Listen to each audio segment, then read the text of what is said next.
Bom dia, bom dia. Final de semana, mais um, né, pessoal? Graças a Deus, estamos aqui ainda, né? E vamos aqui continuando com a nossa leitura diária do Evangelho segundo o Espiritismo e do Livro dos Espíritos, nossos grãozinhos no caminho.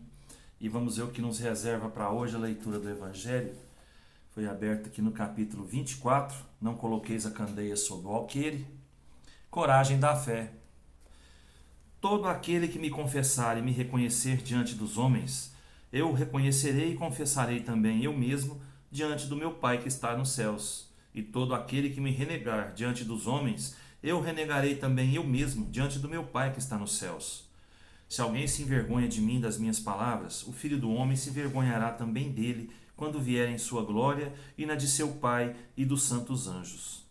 A coragem da opinião sempre foi considerada entre os homens, porque há mérito em afrontar os perigos, as perseguições, as contradições e mesmo os simples sarcasmos, aos quais se expõe quase sempre aquele que não te me confessar claramente ideias que não são as de todo o mundo. Aqui, como em tudo, o mérito está em razão das circunstâncias e da importância do resultado. Há sempre fraqueza em recuar diante das consequências da opinião e em renegá-la, mas há casos de uma covardia tão grande quanto a de fugir no momento do combate. Jesus assinala essa covardia do ponto de vista especial da sua doutrina, dizendo que se alguém se envergonha das suas palavras, ele se envergonhará também dele, que renegará aquele que o tiver renegado, que aquele que o confessar diante dos homens o reconhecerá diante do seu Pai que está nos céus. Em outros termos, aqueles que tiverem medo de se confessarem discípulos da verdade não são dignos de serem admitidos no reino da verdade. Perderão o benefício de sua fé, porque é uma fé egoísta que guardam para si mesmos, mas que escondem com medo que lhes cause prejuízo neste mundo, enquanto que, colocando a verdade acima de seus interesses materiais, aqueles que a proclamam abertamente trabalham ao mesmo tempo para o seu futuro e dos outros. Assim o será com os adeptos do Espiritismo, uma vez que a sua doutrina, não sendo outra senão o desenvolvimento e aplicação da do Evangelho, é a eles também que se dirigem as palavras do Cristo. Semeiam na terra o que colherão na vida espiritual. Lá colherão os frutos de sua coragem ou de sua fraqueza. Muito bem. Aqui os Espíritos estão falando para a gente, né, que a nossa fé ela tem que ser demonstrada onde a gente estiver.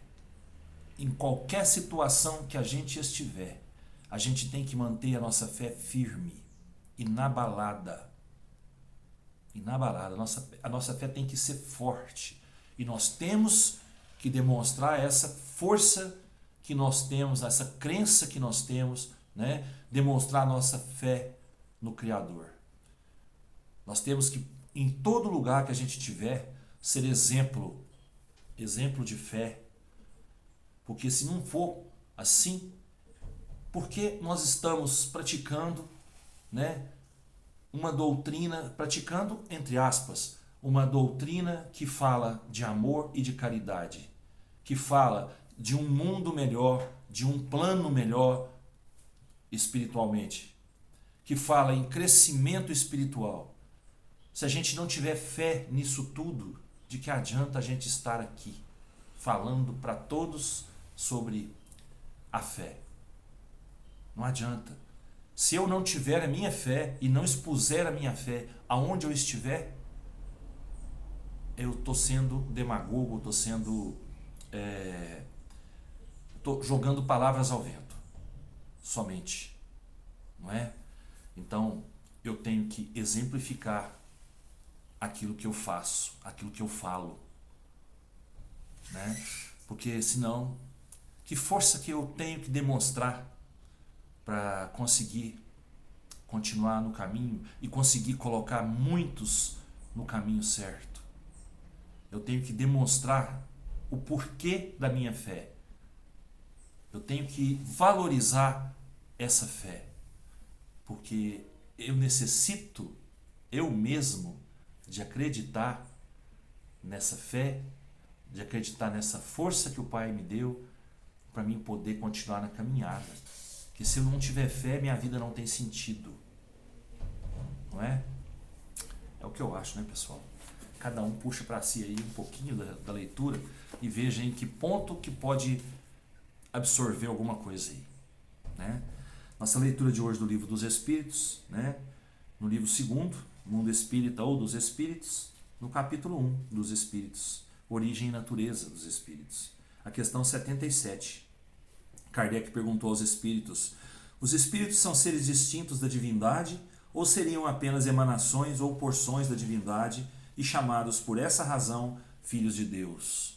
E os espíritos responderam: meu Deus, são sua obra absolutamente como um homem que faz uma máquina. Essa máquina é obra do homem e não ele mesmo.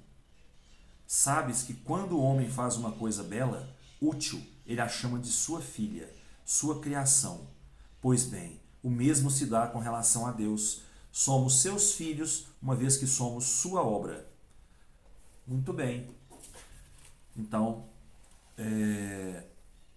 nós somos criados por Deus.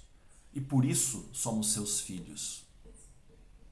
Por isso somos seus filhos. Nós não somos Deus. Nós temos a luz de Deus dentro da gente. Nós temos a energia de Deus dentro da gente. Porque somos seus filhos. Mas nós não somos Deus. Como as nossas obras não somos nós. São obras criadas por nós. São nossos filhos, né? Nossos filhos, entre aspas, tá, pessoal? São as máquinas que a gente cria, né? As coisas que a gente cria. Tem nossa parte ali, porque nós demos a nossa energia para criar aquilo ali, né? Mas não somos nós, é uma criação nossa. Como Deus nos criou, nós temos a sua energia, a sua luz, mas nós não somos Deus. Tá certo? É o que eu entendi, né? É o que eu entendi. Vamos lá. Vamos partir para mais um final de semana. Que Deus nos abençoe, nos proteja, nos dê toda a luz necessária no nosso caminho, para que a gente possa, cada dia mais, demonstrar a nossa fé e a nossa gratidão. Bom final de semana. Até segunda-feira, se Deus quiser. Eu tenho certeza que Ele quer. Beijo no coração, pessoal.